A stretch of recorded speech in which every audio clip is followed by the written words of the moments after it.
E então, na sua estante já tem uma Bíblia aberta no Salmo 91?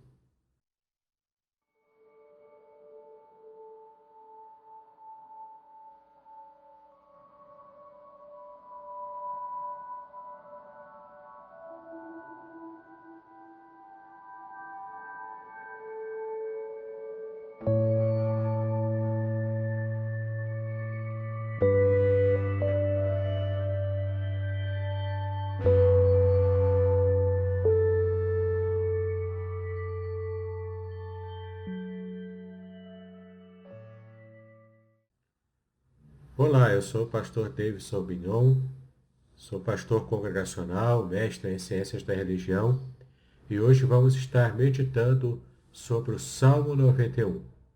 Aproveite, nós estamos em mais uma exegese e exposição. Lembrando que se você no final do nosso estudo desejar o material, ele estará disponível para download.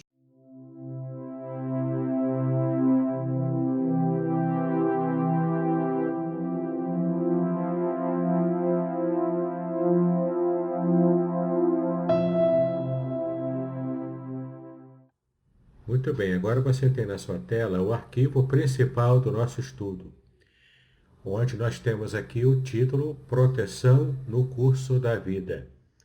E nós já começamos a trabalhar aqui algumas informações importantes do Salmo 91. Esse salmo, ele não, no seu original em hebraico, ele não diz quem é o autor, como em vários outros salmos aparece. Mas nós temos uma pista na Septuaginta, que é a versão grega do Antigo Testamento, que atribui este salmo de autoria do rei Davi. Então, Davi é o autor mais provável e a pestilência mencionada em 2 Samuel 24, de 13 a 15, a mais provável de qualquer ocasião especial a que o salmo possa se referir. As mudanças de pessoa ou referente, permitidas na poesia são aqui frequentemente feitas, tá bom? Então vamos trabalhar com a hipótese de ter sido mesmo o rei Davi o autor do Salmo 91. Você pode ver aqui na sua tela agora que a estrutura do Salmo 91 é conhecida, aqueles que trabalham com exegese, de uma estrutura quiástica. Então temos aqui A1, que aparece no versículo 1 com o tema exposto, que o tema é proteção certa. Nós temos ainda o argumento B1, no versículo 2, onde o salmista dá o testemunho pessoal. Na parte C1, dos versículos 3 a 8, nós temos uma afirmação que, junto com o testemunho pessoal, reforça a ideia da proteção certa. Temos agora o B2, no versículo 9, parte A, onde trata de um novo testemunho pessoal. A parte C2, de 9b até o versículo 13, faz uma nova afirmação acerca da proteção certa, que é o tema principal dessa sessão. Por fim, a sessão A2, nos versículos 14 a 16, onde o tema principal da proteção é confirmado. E esse tema sendo confirmado, o próprio Deus demonstra que ele protege aqueles que o amam. Vamos agora continuar lendo o texto bíblico na versão Almeida Corrigida Fiel. Você está vendo aqui na sua tela essa estrutura que nós acabamos de observar e o texto bíblico dentro dessa estrutura. Então, versículo 1. Aquele que habita no esconderijo do Altíssimo, à sombra do Onipotente descansará. Versículo 2. Direi do Senhor, Ele é o meu Deus, o meu refúgio, a minha fortaleza, e nele confiarei. Versículo 3. Porque ele te livrará do laço do passarinheiro e da peste perniciosa. Continuando aqui, versículo 4. Ele te cobrirá com as suas penas e debaixo das suas asas te confiarás. A sua verdade será o teu escudo e broquel. Versículo 5. Não terás medo do terror de noite, e nem da seta que voa de dia, nem da peste que anda na escuridão, nem da mortandade que assola ao meio-dia. 1000 cairão ao teu lado e 10.000 à tua direita, mas não chegará a ti. Somente com os teus olhos contemplarás e verás a recompensa dos ímpios. Aqui na tela você vê a nova seção, que é a parte A do versículo 9, porque tu, ó Senhor, és o meu refúgio. Próxima seção, a parte B do versículo 9, no Altíssimo fizeste a tua habitação. Nenhum mal te sucederá, nem praga alguma chegará à tua tenda, porque aos seus anjos dará ordem a teu respeito, para te guardarem em todos os teus caminhos. Eles te sustentarão nas suas mãos, para que não tropeces com o teu pé em pedra. Pisarás o leão e a cobra, calcarás aos pés o filho do leão e a serpente. Aqui a última seção do Salmo, versículo 14. Porquanto tão encarecidamente me amou, também eu o livrarei. Pô-lo-ei em retiro alto, porque conheceu o meu nome. Ele me invocará e eu lhe responderei. Estarei com ele na angústia, dela o retirarei e o glorificarei. Fartá-lo-ei com longura de dias e lhe mostrarei a minha salvação. Observe que esse salmo é belíssimo, com os 16 versículos, todos falando sobre o tema principal, que é a proteção divina àqueles que têm uma aliança com ele. Muito bem, após termos um contato com o texto bíblico dentro da estrutura em que ele está inserido, que nós vimos aqui que é uma estrutura quiástica, nós vamos agora fazer uma análise exegética dos versículos principais, ok? Então, temos aqui na primeira parte da estrutura quiástica, a parte A1, com o versículo 1, e o tema é exposto proteção certa. No versículo 1, temos logo a primeira palavra, a palavra Elion. A palavra Elion, em hebraico, significa um título divino antigo que expressa a condição elevada do Senhor. Porque a palavra Elion significa Altíssimo, como governante e protetor dos justos. Olha só, o Senhor é visto, o Altíssimo, como protetor dos justos. E nós temos aqui, observa aqui na tela essa afirmação, observe material complementar que você tem no jogo que você poderá baixar junto com o material desse vídeo. Então, observe que esse aqui é um material complementar com todo o estudo em que eu fiz todo o apanhado das referências no Antigo Testamento em hebraico, em que ocorre a palavra Elion. Ao todo são aqui, você pode ver, 32 vezes que ocorre no Antigo Testamento. E eu fiz aqui embaixo uma catalogação de todas as vezes em que Elion aparece, em cada livro da Bíblia, Gênesis, Números, Deuteronômio, tá vendo? Eu fiz aqui uma catalogação bastante completa de todas as referências. E, curiosamente, a maior parte delas aparece mesmo no livro de Salmos, terminando aqui em Lamentações. E no final, eu tenho uma leitura que eu te recomendo para que você possa ler e conhecer mais sobre os nomes divinos, de modo geral, inclusive Elion. Você leia esse livro aqui, de Edson de Faria Francisco, um doutor especialista brasileiro em hebraico, Tetagrama, Teônimos e Nomina Sacra, os nomes de Deus na Bíblia.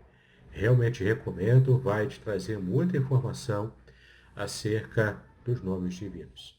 Muito bem, então voltamos aqui após observar esse material complementar e você já observa o primeiro nome divino que aparece no Salmo 91, Elion, o Deus Altíssimo, aquele que é e que está acima de tudo e de todos. Observe como o Salmo 91 trata o nome Elion. Ele diz que o salmista deseja habitar no esconderijo de Elion, o Altíssimo. Era primeiramente uma referência à frequência ao templo, mas também aludia à atitude de adoração no coração que encontrava segurança em Deus. Então, tanto se refere ao monte, quanto também se refere ao próprio Deus, sendo ele próprio o Altíssimo. Temos aqui agora a palavra seter, em hebraico, que é conhecido como lugar secreto. ou seja, o esconderijo, lugar secreto, de El Elyon. Da palavra seter, portanto, significa lugar secreto, esconderijo. E esse esconderijo é de El Elyon, é do Deus Altíssimo. É a proteção certa ao fiel que confia no Senhor. E tem outras passagens também aqui em que ocorre essa expressão. Salmo 27, versículo 5 e 31, versículo 20 também.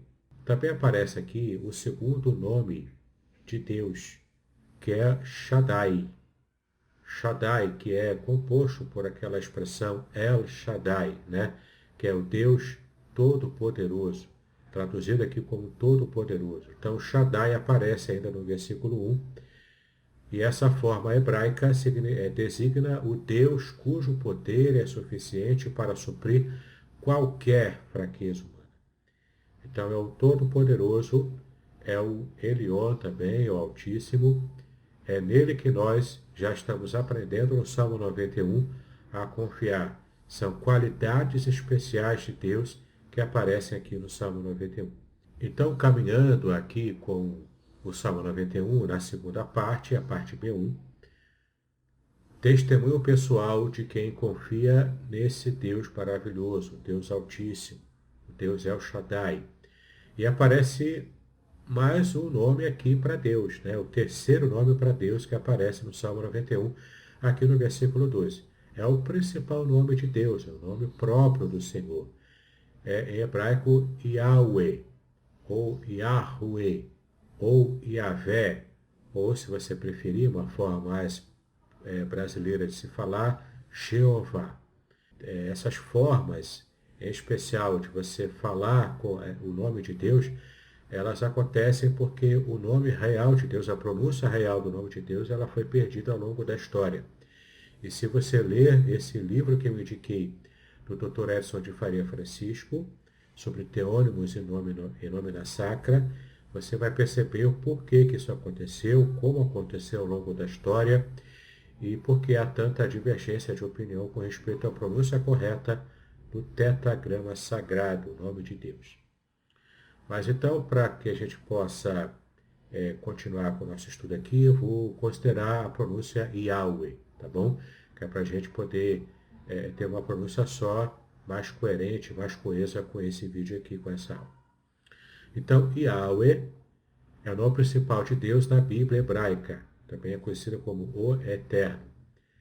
Por exemplo, você pode conferir a expressão idiomática que aparece em Êxodo 3,14, Erie, Asher, Erie, que é quando ele fala a expressão eu sou o que sou, ou ainda mais literalmente, na língua hebraica, eu serei o que serei.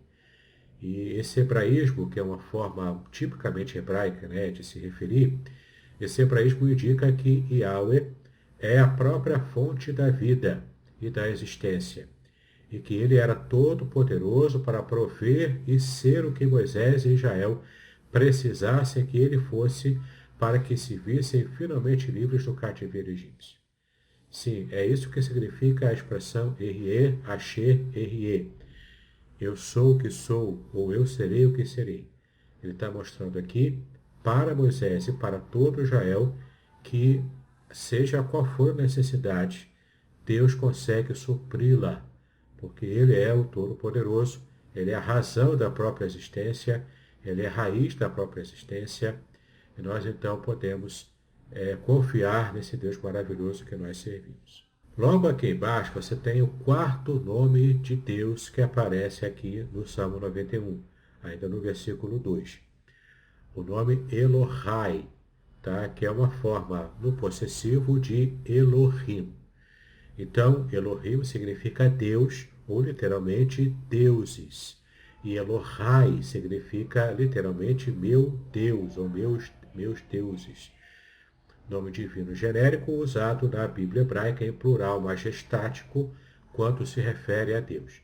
Então está no plural porque ele traz essa ideia do plural majestático, o plural que extrapola o plural comum que nós usamos em qualquer língua, né? Especialmente também na língua portuguesa. mas o plural majestático para mostrar o quanto Deus é grande, o quanto Deus é maior do que qualquer experiência humana. Não é uma referência propriamente à Trindade, tá bom? Tem teólogos que afirmam, sem conhecer a língua hebraica, de que esse nome Elohim, quando aparece no original hebraico, né, em Gênesis capítulo 1, que ele é uma referência à Trindade. Não é, ok? É uma referência ao plural majestático, dizendo que Deus ele é grandioso, ele é tão grande que ele tem uma forma plural especial para designá-lo, ok? Não é, portanto, uma referência à Trindade e nem é também uma referência ao politeísmo. Continuando aqui com a nossa análise, na parte C1, quando vemos a afirmação, vemos aqui no versículo 3 uma referência à peste perniciosa, que a expressão em hebraico é Midever Havot. Midever Havot significa literalmente pragas de danos. Aparece no Salmo 5, versículo 9 e 52, versículo 7. A proteção divina a seus fiéis se materializava a despeito de todas as investidas dos ímpios contra eles. O contexto aqui é o de julgamento geral efetuado pelo próprio Deus. Ou seja, os ímpios seriam condenados por Deus, mas os justos seriam livrados pelo próprio juiz divino por causa da sua fidelidade a Yahweh. Ok? Você pode conferir nos versículos 14 a 16, quando nesse mesmo Salmo 91, o próprio Deus fala e enfatiza essa proteção. Então nós vimos aqui 4 nomes de Deus e curiosamente também veremos aqui nos versículos posteriores 4 pragas que o Senhor estaria prometendo o livramento, desde que a pessoa o conheça, o sirva e tenha uma relação de aliança com ele. Continuando aqui no versículo 4, nós temos a expressão debaixo das suas asas. Essa expressão em hebraico é Vetahat Penafaiv. Vetahat Penafaiv. Essa expressão é traduzida como debaixo das suas asas. É a imagem da ave protegendo os seus filhotes debaixo de suas asas, como demonstração de ternura divina. Aqui tem uma ideia muito interessante, porque a asa de uma águia, né, de uma ave, de uma águia, ela não é muito forte. As penas, né, de uma ave, elas não têm essa ideia de proteção forte. Elas têm sim a ideia de proteção terna, uma ternura, um carinho especial. Então é Deus dizendo que ele protege sim, o seu povo, mas com carinho, com ternura. E essa é uma figura que o próprio Jesus usou em Mateus 23, 37, Lucas 13, 34 também, quando Jesus disse que ele queria juntar o povo de Jerusalém como a galinha que ajunta os seus pintinhos, né? Debaixo das suas asas. Aqui é a ideia de proteção, ok? Essa metáfora, portanto, do fiel refugiar-se sob as asas da divindade, estava associada a questões de cuidado e proteção relacionados à aliança do fiel com Yahweh. Essa proteção é sempre debaixo da aliança. Então, isso quer dizer que não se pode querer ser protegido por Deus apenas porque deixou o Salmo 91 aberto, como antigamente se fazia. Né? Hoje em dia, gente, já não se faz mais isso, mas antigamente se fazia muito, né? Deixava o Salmo 91 aberto na estante da sala, achando que Deus protegeria a pessoa. Lendo engano. Aqui a proteção divina ela é assegurada para quem está em situação de aliança com Ele, em um relacionamento de aliança. Continuando aqui, nós temos algumas referências interessantes da asa como figura de proteção. Você vê aqui na própria cultura egípcia, nessa imagem que você está vendo aí na tela, as asas desvinculadas de um corpo que simbolizavam proteção mesmo na cultura pagã, na cultura egípcia, né? Você percebe imagens como essa atreladas a deuses egípcios e mesmo como essa aqui, uma asa sem um corpo, sempre simbolizando a proteção mesmo na cultura egípcia. Outras divindades aladas também são retratadas protegendo o rei nas culturas do Oriente Próximo. Então, por exemplo, no século VIII, você vai ver aqui o marfim de Aslan Tash, que mais abaixo aparece a imagem dele que eu pesquisei para colocar aqui. Aslan Tash é uma expressão turca, né, que significa leão de pedra. Era o antigo Hadatu. É um sítio arqueológico em Alepo, Governorate, no norte da Síria, cerca de 30 quilômetros a leste de Carquemes e Eufrates, nas proximidades da cidade de Kobani. Ok? Então você vê aqui, ó, na tela, essa imagem aqui de duas entidades aladas, aqui as asas, está vendo aqui, ó, a asa. Então, duas entidades aladas protegendo uma figura humana. Com certeza, essa figura humana é a figura do rei, ok? Então, as duas divindades protegendo o rei nessa imagem bastante peculiar e bastante emblemática também. Outra palavra que também aparece aqui no versículo 4 é a palavra verdade, a palavra emet, em hebraico, que na verdade significa não apenas verdade, mas também firmeza, fidelidade. A fidelidade firme de Yahweh é como um escudo grande e retangular. Aparece aqui no texto hebraico de Siná, a palavra hebraica de Siná. E como o broquel, que é a palavra hebraica sorrerá, que era um escudo pequeno e redondo. Então você tem de Siná, que é um escudo grande, protegia todo o corpo, e o broquel, em hebraico, sorrerá, que significa um escudo pequeno, geralmente redondo, que servia para proteção móvel para outras áreas, tá bom? No contexto de guerra, aqui você lembre-se de que é um contexto de batalha, de guerra, que era muito comum nos tempos antigos. Então essa imagem completa a anterior, dessa vez como demonstração de grande força protetora divina. Então, Deus é apresentado como aquele que protege as aves debaixo das suas asas, a proteção terna, e também o escudo e o broquel, aquele que é a proteção forte, segura, aquela proteção eficiente contra qualquer tipo de ataque, contra qualquer tipo de ação do inimigo contrária à nossa própria vida. Então a ideia aqui é de que você pode confiar em Deus, tanto para protegê-lo com carinho, com ternura, com amor, quanto também para protegê-lo com força, com vigor, com poder. Porque Deus é tanto amor quanto poder também. Aqui nos versículos de 5 a 8, nós temos a referência a pragas e batalhas que eram enviadas por Deus como castigo sobre os ímpios, fossem eles gentios ou israelitas. Mas os fiéis poderiam estar certos da proteção divina. Então, são 4 pragas relacionadas aqui, que é o mesmo número do que os 4 nomes divinos apresentados nos 2 primeiros versículos. Então, olha que interessante, né? Um detalhe interessante, há 4 nomes divinos e há 4 pragas em que esse Deus pode nos proteger. Bom, nós vemos aqui que no versículo 6 há uma variante que aparece na Septuaginta, que foi também essa variante seguida pela Vulgata Latina, que é diferente do que aparece no texto original em hebraico. A palavra ketev, que aparece em hebraico, significa picada, no sentido de uma doença, mortandade. No judaísmo posterior, um demônio, que é como aparece na Septuaginta a palavra daimônio, em grego, né? Que é o demônio. Traduzido também assim na Vulgata, daimônio, em latim. Então, essa variante aparece nesse versículo 6, tá bom? Mas como o nosso objetivo aqui é enxergar o texto em hebraico original, então nós vamos seguir com a palavra ketev, que significa picada, uma picada mortal, ok? Uma mortandade.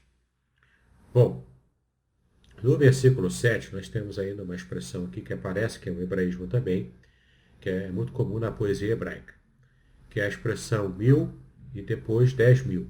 Na poesia hebraica, o número maior sucede o menor para enfatizar o todo. Então, neste caso, inúmeras pessoas ímpias cairiam em batalha, mas o soldado fiel à aliança com Yahweh não seria atingido.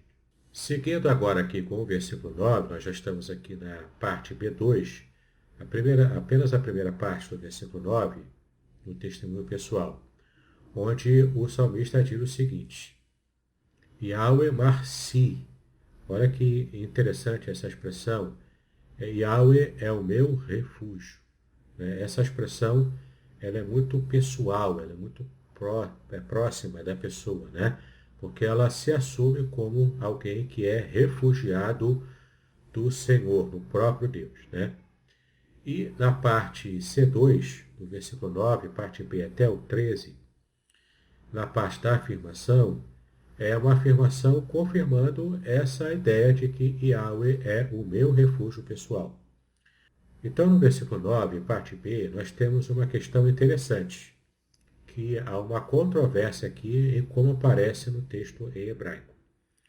A habitação do fiel passou a ser o próprio Deus, ou o próprio Deus fez de um lugar altíssimo, céu, Monte Sinai, a sua habitação divina? O texto em hebraico é dúbio. A sintaxe hebraica, portanto, permite ambas as interpretações.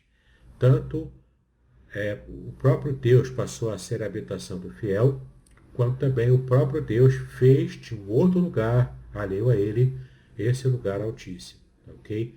Nesse caso, seria referência ao céu, ao Monte Sinai. E a gente vai tentar observar esse material complementar também, como você vai ver na tela agora aí. Então, como você pode ver na sua tela, nós temos aqui o Salmo 91, versículo 9, e esse arquivo você também terá acesso para poder baixar. Aqui eu coloquei o facsímile do original hebraico, o Códice Leningradense, o códice manuscrito que deu origem às nossas Bíblias atualmente, né, da Bíblia Hebraica Estudicartense. E nós temos aqui também um texto em hebraico com uma análise sintática que eu estive preparando, desse versículo 9, para que a gente possa perceber como esse versículo em hebraico ele é dúbio, okay? A sintaxe é bem dúbia. Observe aqui, ó. Ki atah Yahweh Marci Elion Shantah Meonecha. Tá? Então você pode perceber aqui que o que aparece aqui na sintaxe. Ó, observe aqui, ó, que é uma conjunção, atah é um pronome na segunda pessoa do masculino singular, é tu, né? Yahweh é o nome próprio de Deus, do masculino singular, Yahweh. Marci, substantivo no masculino singular, no construto, na primeira pessoa comum singular, traduzido como meu refúgio. Elion, como a gente já viu, um adjetivo absoluto no masculino singular, altíssimo. Shantah, verbo local perfeito, segunda pessoa do masculino singular, fizeste. E meonecha, substantivo masculino singular, no construto, na segunda pessoa do masculino singular. Tá bom? Esse finalzinho aqui, né? Tua habitação. Então, aqui embaixo, você vai ver essa frase, né? Organizada sintaticamente. Então, em vermelho, você vê em destaque aqui o pronome tu, que tem referência, que faz referência tanto ao verbo fizeste, quanto também ao sufixo pronominal aqui, na palavra meonecha, tá vendo? Que é tua habitação. Então, tanto tua, quanto fizeste, quanto tu, fazem referência ao sujeito. E quem é o sujeito? Esse tu aqui faz referência a Yahweh, ele é o sujeito. E temos aqui um aposto, né? Em língua portuguesa, a gente sabe que isso aqui é um aposto, porque Yahweh é apresentado como o refúgio do salmista, o meu refúgio, o refúgio pessoal do salmista. Então, tu, Yahweh, meu refúgio, aqui termina o aposto e aí termina toda essa descrição aqui do sujeito da frase. Aqui o no, né, fica subentendido, então, no Altíssimo fizeste tua habitação. Tá? Então, eu coloquei aqui embaixo a tradução mais provável, na minha opinião, tá bom? Coloquei aqui, porque tu, Yahweh, que és o meu refúgio, né? Fechando aqui essa parte, no Altíssimo, coloquei o no subentendido aqui, por isso que eu botei entre chaves, né? No Altíssimo fizeste a tua habitação. ok? Na minha opinião, é dessa forma que o hebraico pode ser melhor trabalhado. Mas há também possibilidade de que alguém possa interpretar de que o próprio Deus se coloca como o Altíssimo e o próprio refúgio do salmista. Vamos continuar dando uma olhada aqui nas traduções clássicas, ok? Como que cada tradução fez e interpretou o versículo 9. Então, a Septuaginta, você tem aqui o texto original em grego, na Septuaginta, e também a tradução literal para o português. Porque tu, Senhor, és a minha esperança, no Altíssimo colocaste o teu refúgio. Tá? Então, a Septuaginta também traduziu como sendo o lugar em que o próprio Deus colocou o refúgio dele num lugar altíssimo. Seja o monte, seja o céu. Né? Aqui é a Vulgata Latina, porque tu, Senhor, és a minha esperança, ao Altíssimo puseste por teu refúgio. Tá? Mais ou menos a mesma ideia também que a Septuaginta trabalha. Logo abaixo aqui, na página 3, nós temos traduções católicas consagradas. A maioria delas aqui até de valor acadêmico. Né? Então, a PJ, a Bíblia de Jerusalém, tu que dizes, Yahweh é o meu abrigo, e fazes do Altíssimo o teu refúgio. A Bíblia de Jerusalém já coloca o próprio Altíssimo como refúgio do salmista. A Tebe, tradução ecumênica da Bíblia, diz, Senhor, tu és o meu refúgio, fizeste do Altíssimo a tua morada. Bíblia do Peregrino, de Choquel, porque fizeste o Senhor teu refúgio, tomaste o Altíssimo por morada. Figueiredo, baseada na Vulgata, porque tu és, Senhor, a minha esperança, puseste por teu refúgio ao Altíssimo. Matos Soares, porque o teu refúgio é o Senhor, puseste o Altíssimo por tua defesa. Depois das traduções católicas, veremos agora as traduções consagradas no meio evangélico. Né? Primeiro a ACF, Almeida Corrigida Fiel, que eu usei como base para esse vídeo. Porque tu, ó Senhor, és o meu refúgio, no Altíssimo fizeste a tua habitação. Aqui é Deus fazendo a habitação dele num lugar altíssimo. Corrigida, revista corrigida, porque tu, ó Senhor, és o meu refúgio, o Altíssimo é a tua habitação. Mesma ideia. Almeida, revista atualizada. Pois disseste, o Senhor é o meu refúgio, fizeste do Altíssimo a tua morada. Aqui na Almeida atualizada já mudou a ideia. Então, o próprio salmista que fez de Deus, do Altíssimo, a morada dele, a proteção dele. NVI segue essa mesma ideia. A nova versão internacional, se você fizer do Altíssimo o seu abrigo, do Senhor o seu refúgio. Traduções relevantes em inglês. Né? King James, o texto está em inglês aí, o original, e eu coloquei uma tradução literal embaixo. Porquanto fizeste o Senhor, que é o meu refúgio, até o Altíssimo a tua habitação. A nova versão padrão revisada diz o seguinte, porque tu fizeste do Senhor o teu refúgio, o Altíssimo o seu lugar de habitação. Traduções relevantes em espanhol, coloquei aqui a Reina Valera, é a mais clássica, né? Porque puseste ao Senhor, que é minha esperança, ao Altíssimo por tua habitação. E a versão espanhola, a BTX, na quarta edição, que é uma edição bastante literal e bem famosa, né, nos países de língua espanhola. Então, porquanto puseste a Yahweh, que é o meu refúgio, a Elion, por tua habitação. Então, são maneiras diferenciadas de você interpretar e você pode escolher a que mais se adequa à sua forma de pensar, ok? Eu já fiz a minha escolha, já mostrei para vocês aqui. E então, vamos continuar com o nosso estudo na próxima tela. Então, tendo falado do versículo 9, a parte B, e essa dubiedade na sintaxe na língua hebraica, que traz assim duas formas bastante peculiares de se interpretar e se traduzir em língua portuguesa. Também em outras línguas, né, como nós vimos aqui. Versículo 10 diz o seguinte, nenhum mal, nem praga alguma. Essa aqui é uma possível alusão às pragas do Egito, se você quiser pensar que essa é uma referência também ao Egito, ou às epidemias frequentes no Antigo Oriente Próximo. Se você entender que foi Davi que produziu esse Salmo 91, é possível que você tenha referência àquela passagem que nós falamos no começo desse vídeo. No versículo 11 tem uma referência muito interessante a seus anjos. Malakaiv em hebraico. Tá? Malakaiv é seus anjos. Referência aos anjos, Malachim, que são os protetores designados por Yahweh para nos proteger. Ok? Lembrando que no Antigo Oriente Próximo eram as divindades menores e não os anjos que protegiam os fiéis pagãos.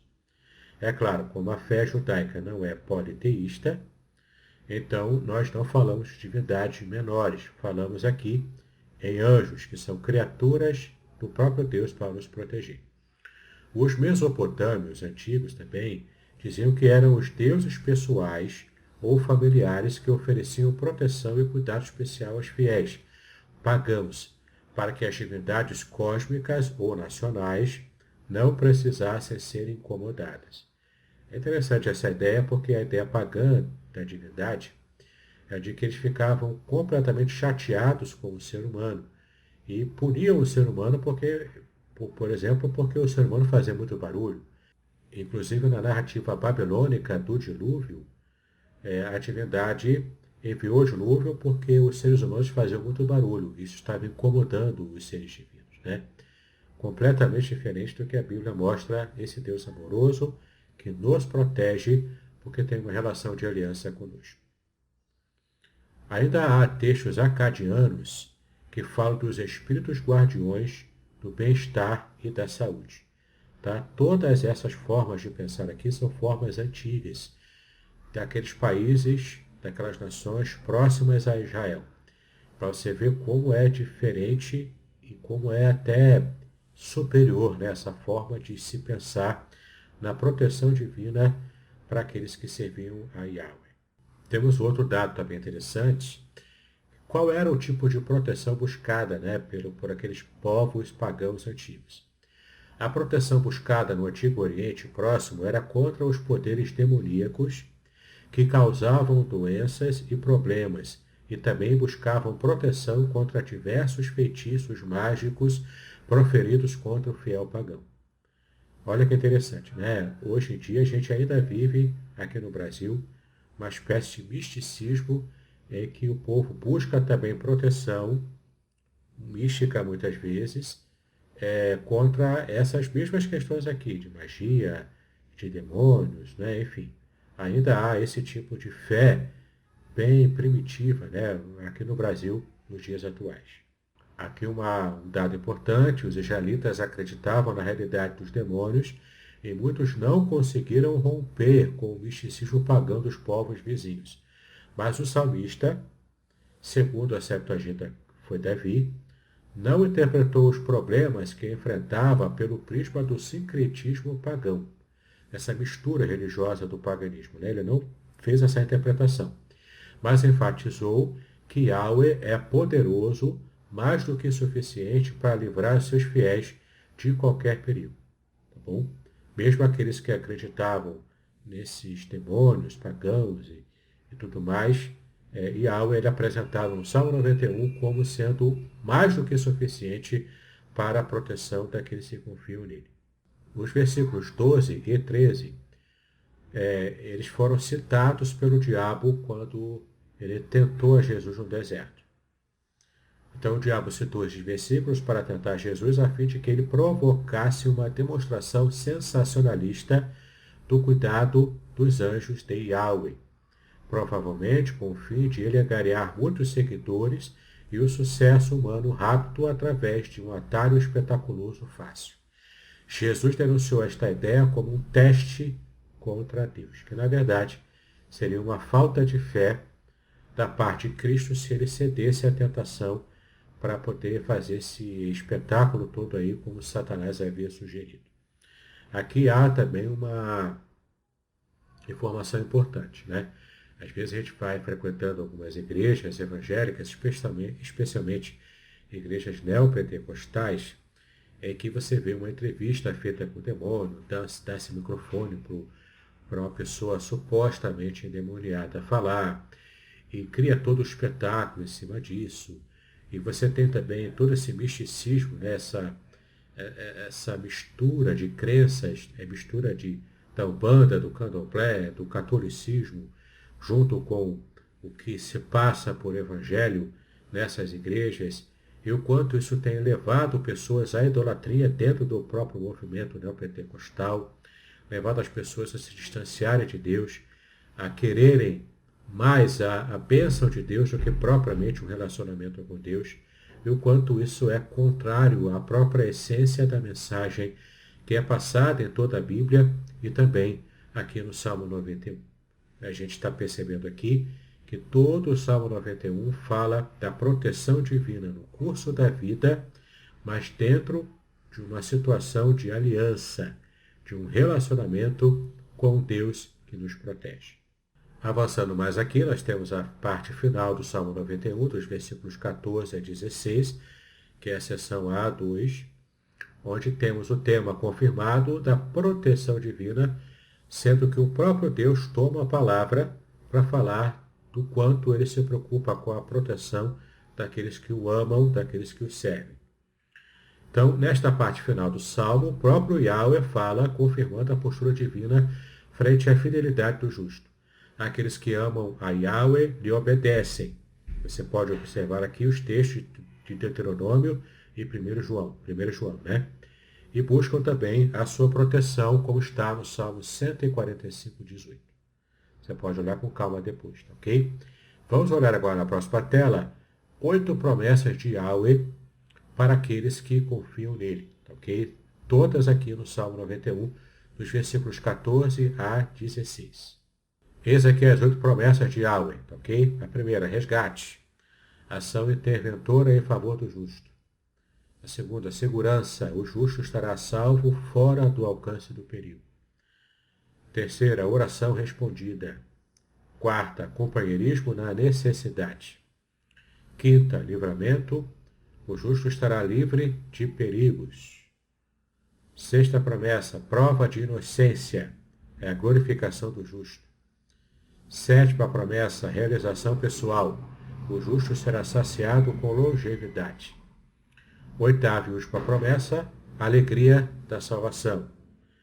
Essas promessas partem, portanto, de uma ação de salvamento inicial e vão até o pleno gozo da salvação, cobrindo todas as necessidades intermediárias. Estou dizendo o seguinte, pode confiar em Yahweh. Se você tiver uma relação de aliança com ele, pode confiar que a proteção dele é completa e é real. E aqui também no Salmo 91 transparece as características do justo, que vão motivar Yahweh a estar protegendo. Primeiro, o justo possui amor profundo que o faz querer estar sempre junto de Deus. Se você for justificado pelo Senhor Jesus, você tem esse desejo de querer estar sempre junto do Pai, assim como Jesus também tinha esse desejo, né?